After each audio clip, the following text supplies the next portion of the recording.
And the Latino vote is another key voting bloc in this election, of course. The National Association of Latino elected and appointed officials projects that 17.5 million Latino voters will cast ballots across the country, and both presidential candidates are ramping up their messages to court this demographic. So joining us for more now, Vianca Rodriguez, who is the Trump campaign Deputy Hispanic Communications Director. Vianca, thank you so much for being here. Thank you so much for having me. Absolutely. So the former president is still, of course, facing backlash of comedians Tony Hinchcliffe's insulting comments about Puerto Rico. His campaign, though, says this does not reflect Trump's views. In fact, Trump himself said that he didn't know about it. But could this cost him key Latino votes? Because we saw Nicky Jam, for example, the musical artist, he was supporting President Trump, and now he took back that support after that incident. Well, what we're seeing in the polling, in the last polling that's been done ahead of the election, is that it actually had no effect, especially in Florida, especially in Pennsylvania, among the Puerto Rican community and among Latinos in general. Puerto Ricans are not affected by what a comedian, knowing that a comedian said it and not President Trump had said, especially because Puerto Ricans, including myself, we've all been raised on the island. We know what's going on there. They have their own set of problems with their own local corrupt government. And the fact of the matter is that there's more important issues at hand that we all care about. And that's what the polling is showing. And their biggest issues continue to be the pocketbook issues. It's the economy, inflation, and cost of living. And we see the other candidate who's trying to paint herself as a candidate of change. However, wouldn't she have already promised the change, being right now as she is currently sitting in the White House? Why is she promising change for the next 4 years when she hasn't done it for the last 4? So that's the biggest stark, contrast. It doesn't matter what Nicky Jam or any of these celebrities say at this point. It didn't matter in 2016 when Donald Trump won without their support, so it's not going to matter now.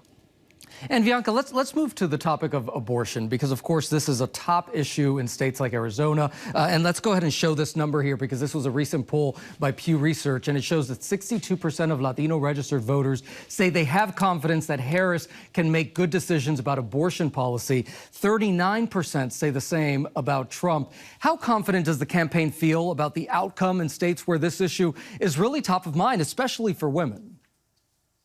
We're still confident that the economy is still going to overpass any issue related to abortion. And at the end of the day, President Trump has made it very clear where he stands on this topic. He's made it clear in all the debates that he's participated in all the interviews he's given. He's given plenty more interviews to the media, including hostile media, whereas Kamala Harris has still yet to, even get close to the amount of interviews that he's been giving. And so he's very clear on this. He's not going to be touching this because it's not his priority. And at the end of the day, the Supreme Court had already determined that this is determined by the states, not by the federal government.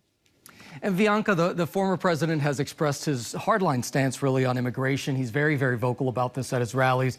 But critics say that the campaign is focusing on a very negative rhetoric, especially when Trump talks about these mass deportations if he wins this election. As a Latina on his team, what's your response to this?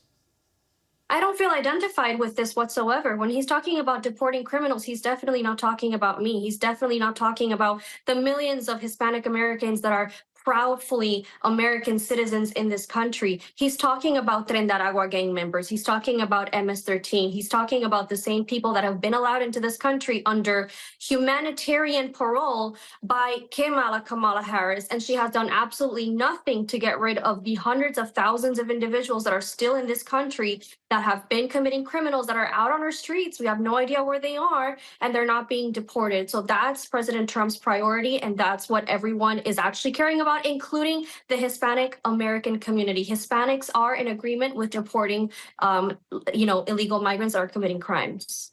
All right, Vianca Rodriguez, we so appreciate you joining us here on ABC News Live. We thank you. And we're going to keep this conversation going here. We're going to bring in Frankie Miranda, who is president and CEO of Hispanic Federation, to talk more about the Latino vote. Frankie, thank you for joining us as well. You recently wrote an essay where you say that the popular belief is that Latino voters are a volatile group who are peeling away Harris and edging towards Trump.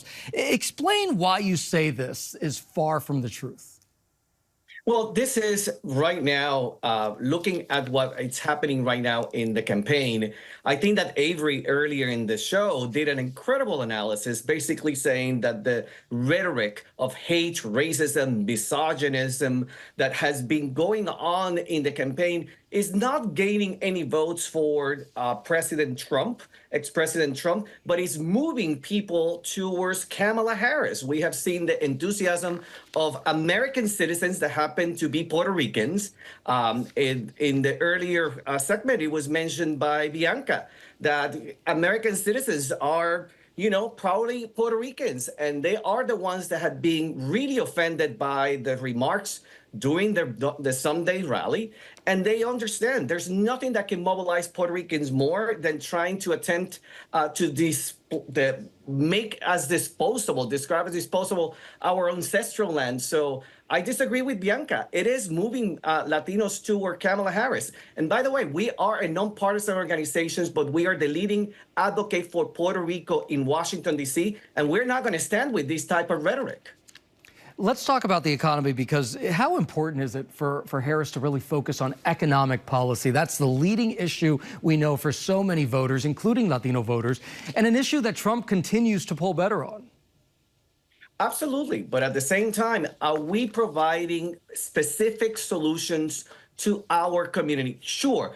The inflation, jobs, affordable housing, the economy is the most important thing for Latinos in this election. But are we really talking about the industries that have been affected by the economy that are majority people that are from Latino descent? Are we talking about digital skillings and pipeline for the jobs of the future that are in our community? Are we talking about Latinas that are the driving force of opening more businesses in our economy? So it is about the platform that Kamala Harris proposed for Puerto Rico instead of jokes on the other side. So it is about providing solutions specifically to our community. Just moments ago, Frankie, you heard Vianca talking about abortion and what's at stake there with that particular issue. How has the way that Latinos view reproductive rights changed over the last few decades? There has been this rhetoric that Latinos are moving away from progressive ideas. In our most recent poll with Latino Victory and Hispanic Federation, just released on October 15, the fourth item that is most important for Latinos is reproductive right. And how you ask this question, regardless of how they feel personally about abortion, do you think that it's important to take this right away from anybody? And they're overwhelmingly come back and say no. The same thing about immigration, humane and equitable solutions for the problem of immigration. So more and more progressive ideas continues to be on the part of Latinos, and they will vote for candidates that offer solutions in that regard. All right, Frankie Miranda, thank you so much for joining us here on ABC News Live.